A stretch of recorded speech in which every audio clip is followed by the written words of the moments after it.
वफाकी दारुल-हुकूमत इस्लामाबाद का सियासी मौसम इंतहाई गर्म है।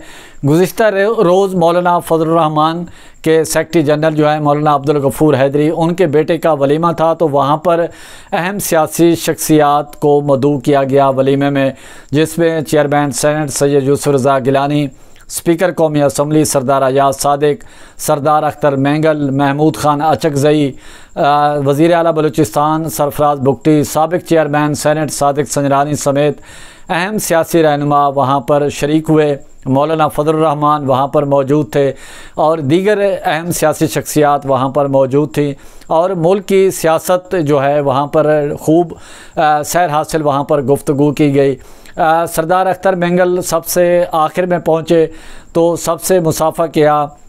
तो जब स्पीकर कौमी असम्बली सरदार अयाज सादिक से उन्होंने मुसाफा किया, बगल गिर हुए, तो सरदार अयाज सादिक स्पीकर कौमी असम्बली जो हैं उन्होंने सरदार अख्तर मैंगल से कहा कि मैं आपसे मुलाकात करना चाहता हूँ, मेरी ख्वाहिश है कि आपसे मुलाकात करूँ। जिस पर सरदार अख्तर मैंगल ने कहा कि मैं 2 से 3 दिन यहाँ पर था, तो आपने कोई रब्ता नहीं किया, आपकी तरफ से किसी ने कोई रब्ता नहीं किया, अगर रब्ता करते तो ज़रूर मुलाकात हो जाती। तो वो वीडियो भी आप देख सकते हैं। तो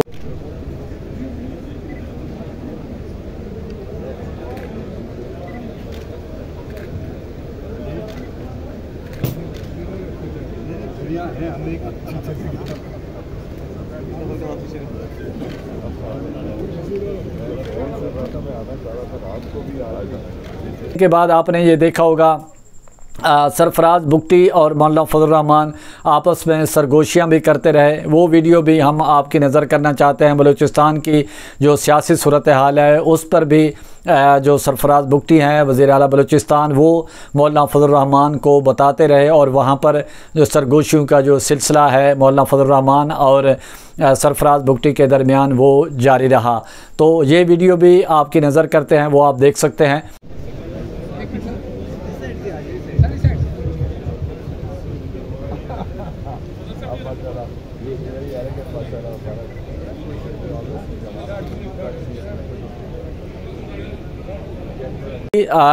चेयरमैन सेनेट के साथ गुफ्तगू का सिलसिला जारी रहा और दीगर जो सियासतदान थे, मुशाहिद हुसैन सैयद जो कि तमाम जो इश्यूज़ हैं उन पर अबूर रखते हैं गुफ्तगू में और अपना सानी नहीं रखते इस हवाले से गुफ्तगू के अंदाज़ में। तो तमाम तर सियासी बैठक हुई और जिसमें फिर जब ये इवेंट ख़त्म हुआ शादी वाला, तो सरदार अख्तर मैंगल और मौलाना फजलुर रहमान एक ही गाड़ी में सवार होकर मौलाना फजलुर रहमान के घर पहुँचे। सरदार अख्तर मैंगल वहाँ पर मज़ीद बातचीत की गई और सरदार अख्तर मैंगल मौलाना फजलुर रहमान ने उनको सियासी जद्दोजहद जारी रखने पर कायल किया और आइंदा की जो सियासी हिकमत अमली और सियासी मुशावरत वह उनसे की गई।